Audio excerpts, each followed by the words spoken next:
नमस्कार छात्रों, फिर से एक बार आप सभी का स्वागत है।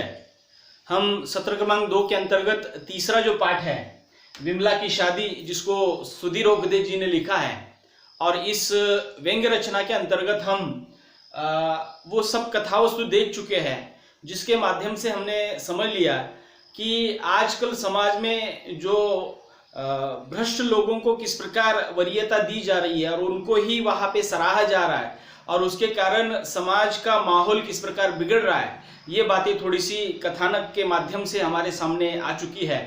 इस व्यंग्य रचना के माध्यम से सुधीर ओगदे जी लगभग वही बात हमारे सामने ला रहे हैं कि आजकल जो ईमानदार है, जो सेवाव्रत लोग हैं, उनको अनदेखा किया जा रहा है, और जो पैसे की कमाई के आधार पर जो बड़े हो चुके हैं या रिश्वत के आधार पर जो बड़े हो चुके हैं, उसको ही किस प्रकार मान सम्मान मिलता है, ये भी बातें थोड़ी सी इस रचना के माध्यम से हमारे सामने आ चुकी है।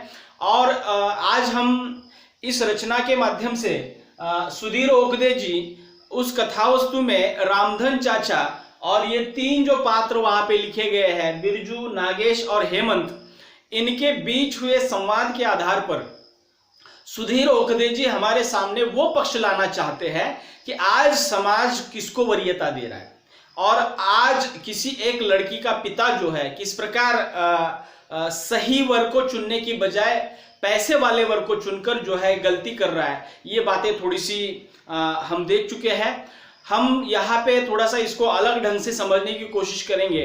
इस रचना में हमने देखा कि रामधन चाचा ने लगभग तीनों को ये 4 सवाल पूछे थे, और चारों सवालों के जवाब देने वाले 3 अलग अलग युवा थे, और 3 अलग अलग युवाओं में से बिरजू, नागेश और हेमंत, इन तीनों के चारों के समान सवालों के जवाब तीनों के किस प्रकार अलग अलग रहे, ये बातें थोड़ी सी उनके जवाबों से हमें ये पता लग जाती है कि इन युवाओं की विचारधारा क्या है, उनकी मानसिकता क्या है, वो जीवन में किसको वरीयता देते हैं। तो पहले हमने ये कथावस्तु में देख ही लिया है, तो सबसे पहले हम क्या करेंगे कि रामधन चाचा ने जो 4 सवाल पूछे थे, उन चारों सवालों के जवाब फिर से एक बार मैं आपको दोहराता हूं कि उन्होंने क्या क्या दिए। तो पहला सवाल रामधन चाचा ने तीनों लड़कों को पूछा था जो विमला के लिए वर ढूंढ रहे हैं, और वर ढूंढने के समय यहाँ पे तीनों को अलग अलग तरीके से उन्होंने बुलाया है या अपने घर पर बुलाया है, और व्यक्तिगत रूप से उनको ये कुछ सवाल पूछे, और सवाल पूछने के बाद ये जवाब जो है उनके सामने आ गए हैं। और हमने ये भी देखा कि ये बिरजू एक प्राथमिक शिक्षक है, अध्यापक है, नागेश एक होम्योपैथिक डॉक्टर है, और हेमंत जो है पुलिस थाने में थानेदार है। तो तीनों के जवाब जो है, एक ही सवालों के जवाब किस प्रकार अलग अलग वहां पे आ जाते हैं, और उसके आधार पर उनका व्यक्तिगत या उनका चरित्र जो है हमारे सामने आ जाता है। तो पहला सवाल जो है रामधन चाचा ने तीनों को पूछा था कि जीवन की सार्थकता किसमें है, या जीवन की सार्थकता क्या है। तो बिरजू ने कहा कि बिरजू जो अध्यापक है, शिक्षक है, उसने जवाब दिया था कि जीवन की सार्थकता समाधान में है। उसके बाद नागेश ने उसी सवाल का जवाब दिया था, जीवन की सार्थकता जो है स्वस्थ शरीर में है। अगर आपका शरीर स्वस्थ है तो जीवन सार्थक हो गया, ऐसा नागेश को बताना है, क्योंकि वो डॉक्टरी पेशे से जुड़ा हुआ है। और हेमंत को जब ये सवाल पूछा गया तो हेमंत जो है थोड़ा सा किस प्रकार जवाब देता है, उसके आधार पर उसका व्यक्तिगत या उसका व्यक्तित्व क्या है हमारे सामने आ जाता है। कि एक गुंडे की भाषा में, या गुंडा जो होता है उस प्रकार की भाषा में कहता है कि जीवन की सार्थकता क्या है। हेमंत का जवाब है कि रिश्ता तो पहले कर दे, अर्थात बुढ़ऊ, अर्थात उसका होने वाला ससुर बूढ़ा आदमी है, और उसको वो कह रहा है बुढ़ऊ सबसे पहले रिश्ता तो कर दे, मैं जीवन की सार्थकता बता दूंगा। अर्थात ये पेशे से थानेदार है, पुलिस है, तो उनके पेशे में जिस प्रकार की भाषा बोली जाती है, लोगों के साथ जिस प्रकार रवैया अपनाया जाता है, लगभग वही रवैया हेमंत अपने घमंड के आधार पर रवैया अपनाता हुआ दिखाई देता है। तो तीनों के जवाब जब सामने आ गए तो हमारे जैसे सुधी पाठकगण इसमें से उस व्यक्ति को चुनने की कोशिश करेगा जो सही या जिसको हम कहेंगे कि सटीक तौर पर जिन्होंने जवाब दिया है। तो सबसे पहले हेमंत की अगर बात की जाए तो हेमंत को हमारे जैसे सुधी पाठकगण वहां पे नकार देंगे, क्योंकि ऐसा आदमी, उद्धट आदमी जो है हमें नहीं चाहिए, तो हेमंत को वहां पे बाहर कर दिया जाता। लेकिन बिरजू और नागेश ने जो जवाब दिए थे, लगभग उनके बारे में थोड़ा सा सोचा जा सकता है, मतलब सही व्यक्ति का चुनाव अगर हमें करना है तो यहाँ पे देखिएगा जीवन की सार्थकता को लेकर तीनों ने जवाब दिया। बिरजू कहता है समाधान में है, नागेश कहता है स्वस्थ शरीर में है, और हेमंत कहता है रिश्ता तो पहले कर दे बूढ़े, अर्थात मैं बता दूंगा जीवन की सार्थकता क्या है। अब ये सवाल सुनने के बाद दूसरा सवाल जो है, देखिए रामधन चाचा दूसरा सवाल तीनों को पूछते हैं, पैसा क्या है? तो पैसा क्या है कहने के बाद बिरजू जो है, जो अध्यापक है, वो थोड़ा सा दार्शनिकता के आधार पर या आध्यात्मिकता के आधार पर कहता है पैसा मात्र छल है, हाथ का मैल है। मतलब पैसा कभी भी आ सकता है, जा सकता है, हाथ का मैल जैसे होता है, हाथ में चिपक जाता है फिर निकल जाता है, और छल कपट का साधन भी है, ऐसा बिरजू का ख्याल है। उसके बाद नागेश कहता है मेहनत की कमाई है, पेशेंट की फीस है। अर्थात पेशेंट की फीस मतलब अगर मेरे पास मरीज आ जाते हैं, उनसे जो भी कुछ फीस मैं लेता हूं, तो मेरे लिए पैसा वही है, मेहनत की कमाई है। अर्थात लगभग उसके भी विचार सही लग रहे हैं। और हेमंत कह रहा है कि पैसा जो है मुस्कान है, सुख है, समृद्धि है, दहेज है, अर्थात तुम कितना दहेज दोगे, ऐसा भी सवाल जो है रामधन चाचा को वो हेमंत करता हुआ दिखाई देता है। तो तीनों मतलब दो प्रश्नों के आधार पर हमने देखा कि हेमंत के जो सवालों के जवाब है वो किस दिशा की ओर इशारा कर रहा है, या उसका व्यक्तित्व कैसा है उसका हमें अंदाजा आ रहा है। तो तीनों के जवाबों को सुनने के बाद अब रामधन चाचा तीसरा सवाल जो उनको पूछते हैं वो है रिश्वत क्या है। अर्थात किसी काम के बदले ली जाने वाली रिश्वत जो है उसके बारे में वो पूछ रहे हैं कि रिश्वत क्या है। तो बिरजू कहता है पाप है, अपराध है, अर्थात रिश्वत लेनी नहीं चाहिए, रिश्वत लेना मतलब पाप करना है, रिश्वत जो है अपराध करना है, अर्थात गुनाह करना जैसा है। नागेश कहता है रिश्वत लेना गुनाह है, सही बात है, मतलब यहाँ पे उसने भी वही वहां पे बता दिया, रिश्वत एक प्रकार की गुनाह करने जैसा है। और हेमंत कहता है रिश्वत जीवन की और रिश्वत जो है जीवन है। मान लीजिएगा कि यहाँ पे जब पूछा गया रिश्वत क्या है तो हेमंत कहता है जीवन है, अर्थात रिश्वत लेना ही जीवन है, ऐसा हेमंत का विचार है। और साथ ही साथ तनख्वाह जो है, तनख्वाह एक प्रकार से पत्नी है और रिश्वत लेना एक प्रकार से प्रेमिका है। अर्थात इतने उजड़े ख्याल जो है हेमंत के हैं। तो चौथा सवाल जब रामधन चाचा ने उनको पूछा, चौथा सवाल था पत्नी का सुख किसमें है, या पत्नी को सुखी कैसे रखोगे, तब बिरजू कहता है अपने प्रेम से मैं उसको सुखी रखने की कोशिश करूंगा। नागेश कहता है दवाइयों से और अपने प्रेम से उसको सुखी रखने की कोशिश करूंगा। और हेमंत कहता है पुलिस वाले से ऐसा सवाल पूछना ही गलत है, मतलब ऐसा प्रश्न पूछने की जरूरत तुम कैसे कर सकते हो, ऐसी गलती कैसे कर सकते हो। तो ये जो हेमंत का कैरेक्टर है, ये जो हेमंत का चरित्र है, उसके जवाबों से हमें मिल रहा है कि आज हमारे समाज में हेमंत जैसे लोगों की तादाद बढ़ रही है, जिनके ऊपर संस्कारों की कमी दिखाई दे रही है, जिनको ये मालूम नहीं है कि अपने से बड़े लोगों के साथ किस प्रकार वार्तालाप करना होता है। तो ये हेमंत जैसे लोगों को आज हम देखते हैं, समाज में ऐसे लोगों की तादाद बढ़ रही है और समाज भी जो है उनके ही पीछे दौड़ धूप लगा रहा है। मुझे बताना क्या है कि सुधीर ओकदे जी भले ही प्रश्न उनके साधारण हैं, लेकिन उनके द्वारा बताए गए जो जवाब है उन जवाबों के माध्यम से आज के समाज का एक आईना जो है हमारे सामने रख रहे हैं। हमारे समाज में बिरजू नागेश जैसे बहुत सारे लोग हैं, लेकिन हेमंत जैसे लोगों की तादाद बढ़ने के कारण जो है इनका महत्व जो है अपने आप कम होता जा रहा है। और हमारी जरूरत यह है कि बिरजू और नागेश जैसे लोगों के साथ ही हमें रहना चाहिए, या उनका ही समर्थन हमें करना जरूरी है। ऐसे विचार रखने वाले लोगों को ही हमने सराहना चाहिए।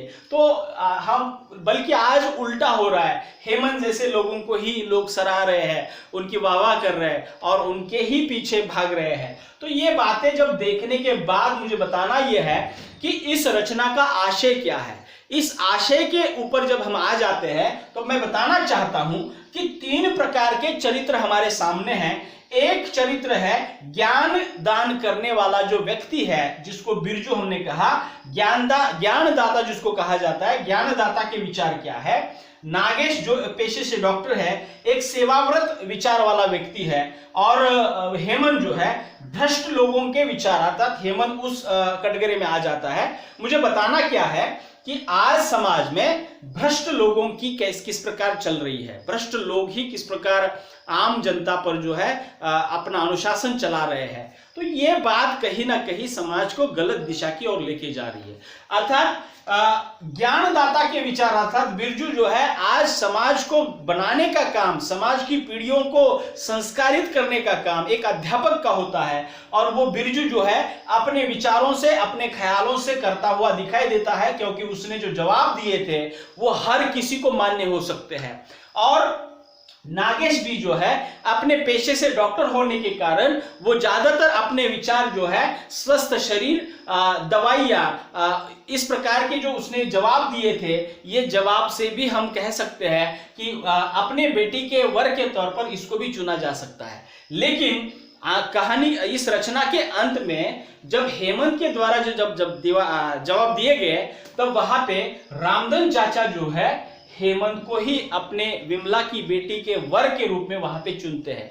तो मुझे बताना यह है कि रामधन चाचा ने जो भी कुछ अपनी लड़की की शादी के लिए जो भी कुछ लड़कों को चुना था, और उनको चुनने के बाद, उनके विचारों को जानने के बाद, रामधन चाचा ने जब हेमंत को वर के तौर पर चुना, विमला के पति के तौर पर चुना, तो सही मायने में हमें यह सोचना जरूरी बन जाता है कि हेमंत को ही क्यों चुना, क्योंकि रामधन चाचा भी लगभग उसी ख्यालों के हैं।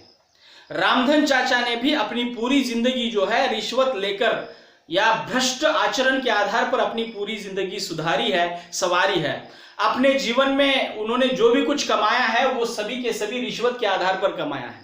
और रिश्वत के आधार पर कमाने के कारण ही उनके गांव में बहुत सारी जमीन जो है, बहुत सारे एकड़ जमीन जो है वहां पे वो जुटा पाए हैं। गांव की तरफ बहुत बड़ा सा घर जो है वो बनवा पाए हैं, और घर में सभी प्रकार की सुख सुविधाओं वाली चीजें जो है उनके मौजूद है। और हमने रचना में ये भी देखा कि विमला की शादी वो करने जा रहे हैं, लेकिन उनको जरा सी भी फिक्र नहीं है, क्योंकि पैसों का इंतजाम उन्होंने पहले ही कर दिया है। और पैसे कहां से आए थे? तो ये रिश्वत से आए थे।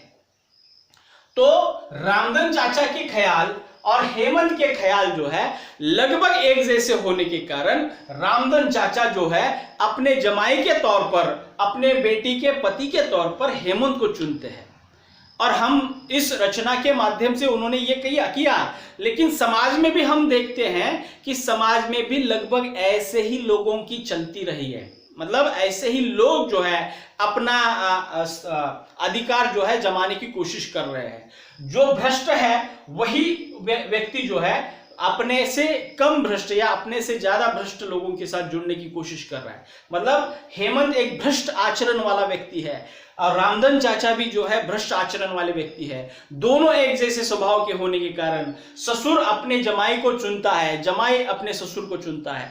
ये जो समाज में चल रहा है, ये समाज को बहुत ही गलत दिशा की तरफ लेके जा रहा है, और इससे समाज का भविष्य जो है बिल्कुल उजड़ने वाला है। मुझे लगता है कि आज जरूरत है नागेश जैसे, बिरजू जैसे लोगों की समाज में, और उन समाज के द्वारा भी कुछ नियम जो है उसका अनुकरण करना चाहिए कि समाज में अगर हेमंत जैसे लोग दिखते हैं तो उन्हें हमें कभी भी सलाम नहीं ठोकना चाहिए, नमस्कार नहीं करना चाहिए। ऐसे लोगों की जब उल्लंघना की जाए, उसे प्रताड़ित किया जाए, तभी वो लोग सुधरेंगे।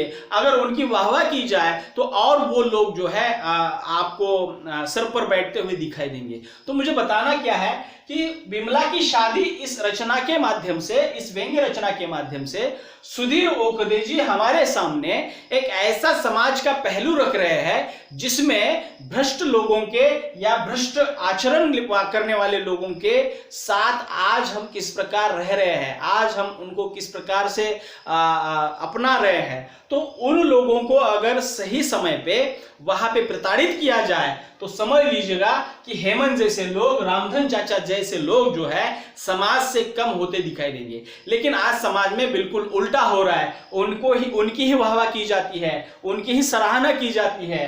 बिरजू और नागेश जैसे लोग जो है अपने कर्तव्य के प्रति सजग है, अपना कर्तव्य ईमानदारी के साथ निभा रहे हैं, लेकिन इनकी तरफ किसी का भी ध्यान नहीं है। इनको तो सिर्फ, अर्थात समाज के लोगों को, समाज को सिर्फ पैसे वाले लोगों की जरूरत है। जिसके पास पैसा है उसको ही वहां पे महत्व दिया जा रहा है। जैसे कहा जाता है कि गुड़ में जिस प्रकार से मिठास होती है, जितनी मिठास गुड़ में रहेगी तब तक ये लोग जो है गुड़ के आसपास, या चींटियां जो है गुड़ के आसपास मंडराती हुई दिखाई देगी। जैसे ही गुड़ का मिठास वहां पे समाप्त हो जाएगा, चींटियां भी भाग जाएगी। समाज का लगभग वही आईना जो है हमारे सामने आज मौजूद है। आज समाज के लोग जो है, जो पैसे वाले हैं उसके ही इर्द गिर्द घूमते हुए दिखाई देते हैं, लेकिन जो सही मायने में ईमानदार है, सेवा व्रत लेकर काम कर रहे हैं, उनके पास लोगों की आवाजाही नहीं है, उनको लोग पूछते तक नहीं है। ये दुर्भाग्य जो है हमारे समाज का आज है। सुधीर ओगदे जी इस रचना के माध्यम से आशय के तौर पर लगभग यही बात बताना चाह रहे हैं कि हमारे समाज में बिरजू और नागेश जैसे दिखावा किए बगैर, मतलब आज देखिएगा कि आज का एक समाज का एक प्रचलन बन गया है कि आप अगर समाज में कुछ कर रहे हैं तो आपको उसको समाज के सामने लाना है, फोकस करना है। मतलब फोकस भरी जिंदगी हम जी रहे हैं। जो ज्यादा फोकस करेगा, लोगों के सामने रहेगा, वो सबसे ज्यादा लोकप्रिय रहेगा। लेकिन भूमिगत तौर पर बहुत सारे लोग आज समाज में काम कर रहे हैं, उनकी तरफ देखने के लिए हमारे पास समय नहीं है, हम उसको जानते तक नहीं है। ये दुर्भाग्य जो है हमारे समाज का है।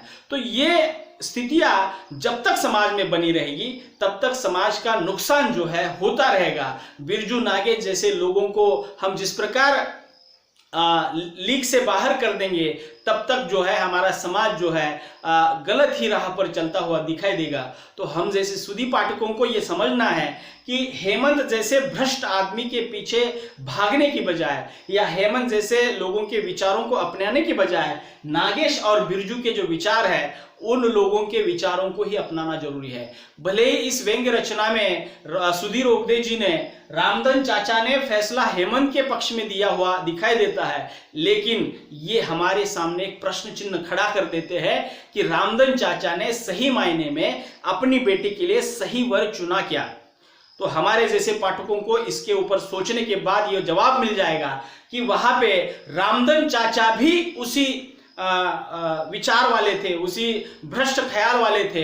परिणाम ये हुआ कि विचारों के मिलने वाले लोग जो है, ऐसा कहा जाता है कि जब दोस्त बन जाते हैं तो उनके दोनों के जो विचार है मिलते जुलते रहते हैं। उसी प्रकार से रामधन चाचा और हेमंत के विचार जो है भ्रष्ट विचार होने के कारण दोनों वहां पे जुड़ जाते हैं, जिसको जमाई के तौर पर स्वीकारा जाता है। रामधन चाचा भी आचरण से भ्रष्ट आदमी है, रिश्वतखोर है, और हेमंत भी जो है भ्रष्ट आदमी है, रिश्वतखोर है। और ऐसे ही लोगों का जमावड़ा जो है आज समाज में पनप रहा है, उनकी तादाद बढ़ रही है, परिणामतः समाज गलत दिशा की ओर बढ़ रहा है। मुझे बताना यह है कि बिरजू एक अध्यापक है, नागेश एक डॉक्टर है। बिरजू अध्यापक होने के कारण वो पीढ़ियों को बनाने का काम कर रहा है, पीढ़ियों को संस्कारित करने का काम कर रहा है। नागेश जो है पीढ़ी में मौजूद जो भी कुछ बीमारियां हैं उनको दूर करने का काम कर रहा है। मतलब एक सेवा व्रत से जुड़ा हुआ है और एक ज्ञान व्रत से जुड़ा हुआ है।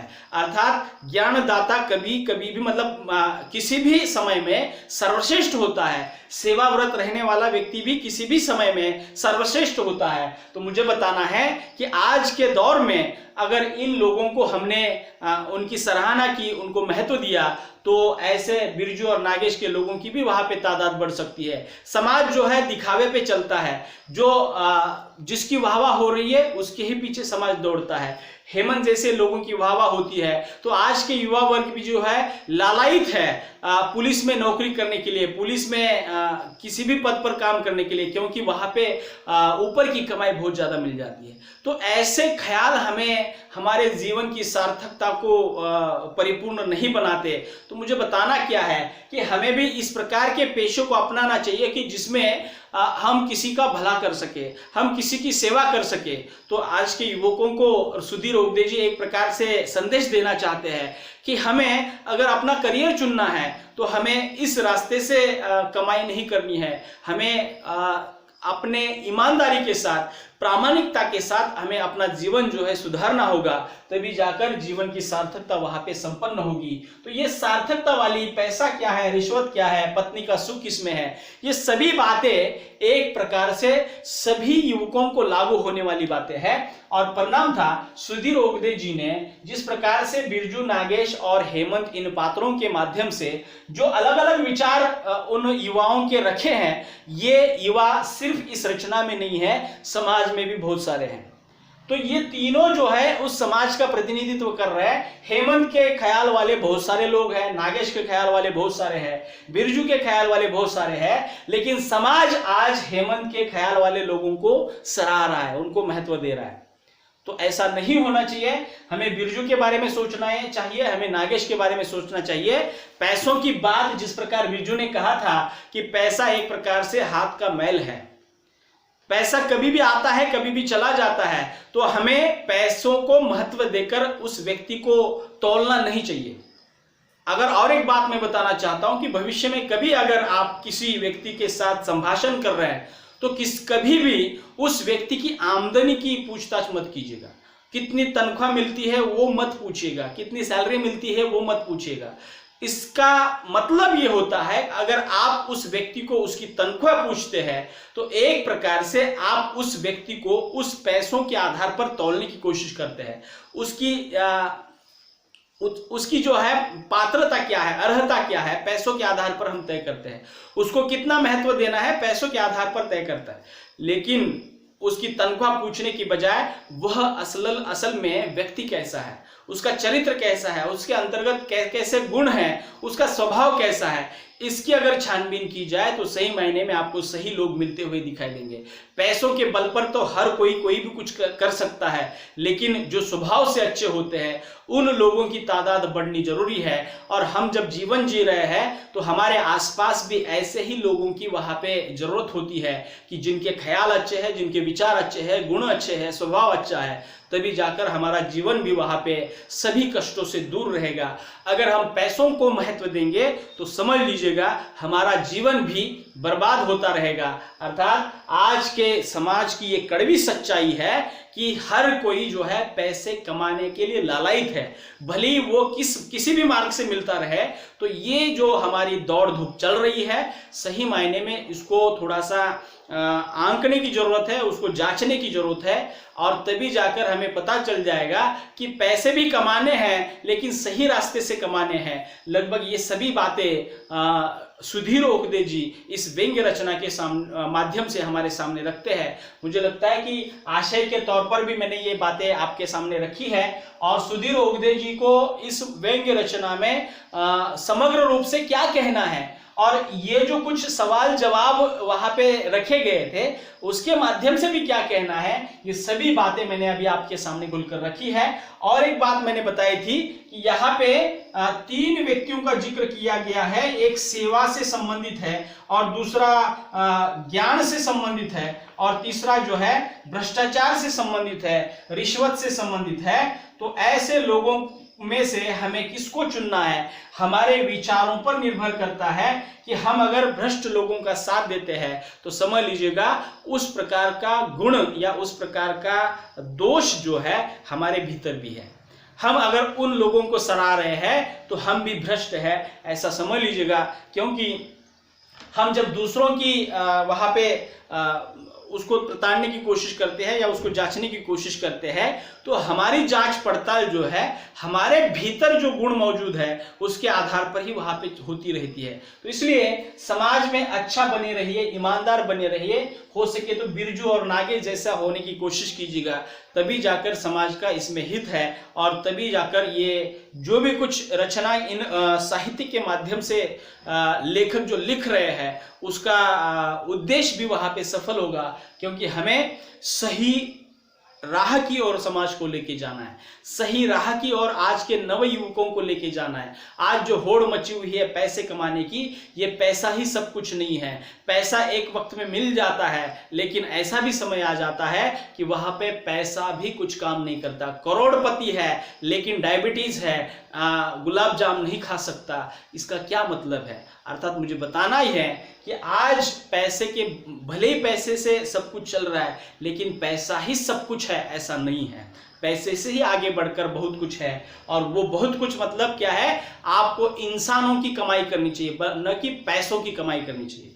इंसानों की कमाई आप जितनी करेंगे उतना ही आप सफल माने जाओगे। मतलब देखिएगा कि हमारे समाज में ये मान्यता रहती है कि किसी आदमी की अगर मृत्यु हो जाती है तो उसके मृत्यु के समय कितने लोग जमा हो जाते हैं। आज के दौर की बात छोड़ दीजिएगा, लेकिन हमारे समाज में ये कहा जाता है कि किस आदमी की जब मृत्यु हो जाती है तो उसके अंतिम संस्कार के लिए कितने लोग उपस्थित थे। इसका मतलब उस आदमी ने अपने जीवन में उतने सारे लोगों को कमाया था। अर्थात ये जो उपलब्धियां है, सही मायने में सुधीर ओगदे जी पैसों की तुलना में यहाँ पे हमारे सामने रखने की कोशिश कर रहे हैं। मुझे बताना ये है कि ये विमला की शादी एक प्रकार की रचना है, और उस रचना के माध्यम से सुधीर ओगदे जी एक विशिष्ट विषय जो है हमारे सामने रख रहे हैं, और वो विषय जो है भ्रष्टाचार से संबंधित था। और भ्रष्टाचार जितनी जल्दी हमारे समाज से खत्म हो जाएगा, समाज का भी भला तभी उतनी ही जल्दी वहां पे होता हुआ दिखाई देगा। मुझे लगता है कि इसके अलावा इस रचना में ज्यादा कुछ नहीं है। अगले लेक्चर में हम नया पाठ शुरू करेंगे, तब तक के लिए रुकते हैं। धन्यवाद।